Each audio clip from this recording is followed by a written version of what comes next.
नमस्कार। बारा जिला के सिमरौनगढ़ में रहल रेडियो बादल 89 मेगाहर्ट्ज तथा इंटरनेट ऑनलाइन के www.radiobadal.com हमरो पात्रो नेपाली पात्रो ऐसे ही सर्लाही जिला के गोड़ेता में रहल धड़कन FM 91.8 मेगाहर्ट्ज तथा इंटरनेट ऑनलाइन के www.धड़कनfm.com हमरो पात्रो नेपाली पात्रो ऐसे ही सर्लाही जिला के ही मलंगवा में रहल रेडियो वर्षा 91.1 मेगाहर्ट्ज में एक साथ प्रसारण हो रहल बादल खबर में स्वागत करता हम नूर आलम बादशाह। यह जेठ 2 और 4 गते के हवाहुरी से बारा के निजगढ़ में 500 बीघा से ज़्यादा क्षेत्रफल में लगावल गई केरा खेती नष्ट भइल प्रति सांसद अच्युत प्रसाद मैनाली चिंता व्यक्त कइले बानी। प्रतिनिधि सभा के आज के बैठक के संबोधन करत बारा क्षेत्र नंबर 1 के प्रतिनिधि सभा सदस्य मैनाली कि किसान के आवश्यक राहत की व्यवस्था करे के मांग कइले बानी। गत वर्ष भी हिमालय इंश्योरेंस किसान के बीमा उपलब्ध न करैला से किसान सब क्षति बेहोरे के मैनाली के कहनाम रहल बा। कृषि मंत्रालय के संवेदनहीनता आ लापरवाही के कारण किसान भारी मार्का में पड़ल वहाँ के बताइनी। तामागढ़ी सिमरौनगढ़ सड़क खंड के जमीन के मुआवजा यह वर्ष उपलब्ध करावे के मांग करत वहाँ के ऐतिहासिक एवं पुरातात्विक स्थल सिमरौनगढ़ के विश्व संपदा सूची में राखे के प्रक्रिया के शुरू करेला आग्रह कइले बानी। बारा जिला के संचारकर्मी गंभीरा सहनी अस्वस्थ होकर अस्पताल में भर्ना भइल बानी। बीफे के उनकर स्वास्थ्य में समस्या अला बाद उनका के बीरगंज से कलैया जाए वाला रोड में पड़े वाला SL न्यूरो अस्पताल में भर्ना करावल गई बाटे। जीतपुर सिमरा उप महानगरपालिका 7 निवासी एवं परसा से प्रकाशित होने वाला प्रत्येक दैनिक के 12 विशेष संवाददाता समेत रहल सहनी के अस्पताल के ICU में इलाज हो रहल परिवार स्रोत जनैले बाटे। उनकर बेटा ऋषि सहनी के अनुसार सहनी के एक तरफ के शरीर न चले वाला भइल बोले भी ना सके के अचेत अवस्था में पुगल बानी। घर के आर्थिक अवस्था भी कमजोर भइला से पिता के इलाज में बहुत ही रकम खर्च हो चुकल आ फेरू होखे वाला भइला से सहयोग कर देवेला उनकर बेटा ऋषि आग्रह कइले बानी। जानकारी तथा सहयोग के खातिर 98 450 38 681 में संपर्क कर देवेला ऋषि आग्रह कइले बानी। पत्नी के मृत्यु बाद अस्वस्थ होत आयल गंभीरा सहनी अभी नेपाल सरकार से राष्ट्रीय पत्रिका पुरस्कार 2079 से पुरस्कृत भइल बानी। सांसद अमरेश कुमार सिंह ऊख किसान के समस्या तत्काल समाधान करेला सरकार के ध्यान आकर्षण करले बानी। संसद के शून्य समय में बोलत सांसद सिंह अभी तक उ लोग के ऊख के भुगतानी न मिलल कहत भुगतानी देवे के मांग कैनी। धान रोपे के समय आवे लागला समेत भुगतानी न मिलल बतावत वहाँ के कहनी पैसा ना होके कैसे धान बली लगाई, कैसे खाद बिया किनल जाए। किसान के ना समय में मल मिलेला, ना बिया देवेला, ना सिंचाई के व्यवस्था करेला सरकार। उल्टे किसान के मेहनत करके ऊख उत्पादन करेला ओकरा के सरकार उधार में लटका देवेला। यही कारण ऊख के किसान के समस्या तत्काल समाधान होके वहाँ के नगदे बाली भइला पर भी सरकार उधारे बाली बना दियल उनकर कहना बाटे। अपन फूफू के हत्या करके फरार रहल एक जने के रौतहट प्रहरी 14 वर्ष बाद पकड़ाव कइले बाटे। पकड़ाव पड़े वाले में रौतहट के गुजरा नगर पालिका 6 प्रतापपुर पलटुआ के 45 वर्ष के शेख अलाउद्दीन रहल बानी। अपने फूफू के हत्या बाद फरार रहल उनका के 14 वर्ष बाद इलाका प्रहरी कार्यालय गडोरा के टोली यह शनिचर के पकड़ाव कइले बाटे। 2066 साल पूस 8 गते रात के 12 बजे साबिक गावी सब बघई हाल कटहरिया 6 फतेहपुर के शेख फौजदार के पत्नी 65 वर्षीय मजबूनिया शेखिन के अलाउद्दीन गोली मार के हत्या कइल आरोप लागल रहे। जनमत पार्टी स्थानीय तह में निर्वाचित जनप्रतिनिधि के बारे में जनमत संग्रह करावेला भइल बाटे। पार्टी से 2079 बैसाख 30 गते संपन्न भइल स्थानीय निर्वाचन से चुनल गई पालिका अध्यक्ष उपाध्यक्ष तथा वार्ड अध्यक्ष सब अभी तक कईल काम के बारे में पार्टी जनमत संग्रह करावे लागल बाटे। जनमत पार्टी अपन जनप्रतिनिधि के भेजल गईल सर्कुलर में कहल गईल बा अपने जनप्रतिनिधि के रूप में निर्वाचित भइल करीब 1 वर्ष पुगल बाटे। ई अवधि में अपने के कार्य के जनता अनुमोदन कैले बा कि नइखे कैले जनमत संग्रह करावेला तफसील मिति में कार्यक्रम होखे के ब्यौरा अवगत करावल जाता। सावन 6 गते होखेला जनमत संग्रह संबंधित स्थानीय तह में होखे के जनावल गइल बाटे।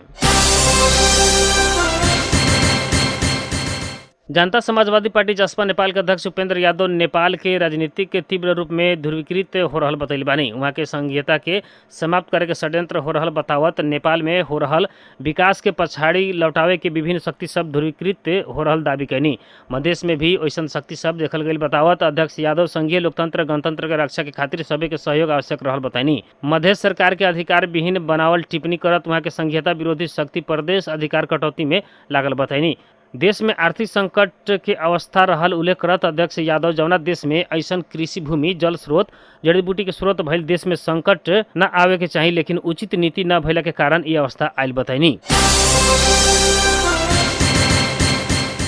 पूर्वी रुकुम के हुकाम गांव के आसपास केंद्र बिंदु होकर भूकंप गईल बाटे। आज भोरवा में 2:59 में 4.1 मैग्नीट्यूड के भूकंप गईल राष्ट्रीय भूकंप मापन केंद्र तथा अनुसंधान केंद्र लैंचोर जनैले बाटे। इससे पहले गत बैसाख 21 गते बाजुरा के बिछिया केंद्र बिंदु होकर 4.1 मैग्नीट्यूड के भूकंप गईल रहे। भूगर्भविद सब पश्चिम नेपाल में वर्षों से बड़का भूकंप न गईला से उक्त क्षेत्र बड़का भूकंप के उच्च जोखिम में रहल बतैले बा। दोनों गोड़ ना भइल हरि बुढ़ा मगर सर्वोच्च शिखर सगरमाथा के सफल आरोहण करके विश्व कीर्तिमान कायम कैले बानी। पूर्वी ब्रिटिश गोरखा सैनिक के बूढ़ा मगर यह जेठ 5 गते दोपहरिया 3 बजे सगरमाथा के चुचुरो में पहुँचे में सफल भइल बानी। ई संगे पूर्व गोरखा सैनिक बूढ़ा मगर सगरमाथा के चुचुरो चूमे वाला पहिलका डबल एम्यूटी एभव नी व्यक्ति के विश्व रिकॉर्ड कायम करे में सफल भइल बानी। कृत्रिम गोड़ के सहायता से बूढ़ा मगर सगरमाथा आरोहण कैले बानी। करीब 5 वर्ष के प्रयास बाद बूढ़ा मगर सगरमाथा के सफल आरोहण कैनी। रोल्पा के थबांग गांव पालिका के मीरुल घर भइल बूढ़ा मगर ब्रिटिश सेना में रहला पर अफगानिस्तान के लड़ाई में सन 2010 में अपन दोनों गोड़ गंवैले रहनी। रूस अमेरिकी पूर्व राष्ट्रपति बराक ओबामा सहित 5 जने के प्रतिबंध लगैले बाटे। रूस ओबामा सहित अमेरिकी सांसद पत्रकार आ थिंक टैंक के सदस्य के प्रतिबंध लगैले बा। इससे पहले अमेरिका रूस के कंपनी आ व्यक्ति सब के प्रतिबंध लगैले रहे। ओकरे जवाब स्वरूप रूस ओबामा लगायत के प्रतिबंध लगावल गए अंतर्राष्ट्रीय संचार माध्यम सब जनैले बा। रूस से प्रतिबंध लगावल गैला में अमेरिकी एग्जीक्यूटिव ब्रांच के सदस्य लोग बा। ऐसे ही रूस अमेरिकी पत्रकार सबके भी प्रतिबंध लगैले बा। प्रतिबंध में पड़े वाला CNN के एंकर एरिन बर्नेट, MSNBC के प्रस्तोता राहेल मदावो स्कारबोरो लगायत बानी। रूस विरुद्ध भ्रामक प्रचार प्रसार कैला से उ लोग के काला सूची में रख के रूस प्रवेश में प्रतिबंध लगावल रूसी अधिकारी सब बतैले बा। कोलकाता नाइट राइडर्स के 1 रन से हरावत Lucknow super giants Indian premier league IPL cricket के प्ले ऑफ में पुगल बाटे।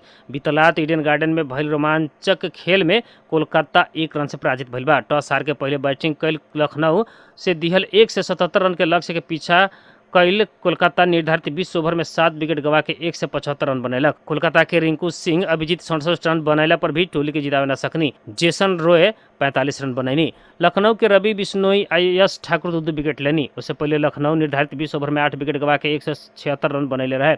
निकोलस पूरन 58 रन बनैनी। जीत संगे लखनऊ 14 खेल में 17 अंक के साथ तालिका के तीसरा स्थान में रहल बा। प्ले अब से बाहर भइल कोलकाता 14 खेल में 12 अंक के साथ तालिका के 7वां स्थान में रहल बाटे।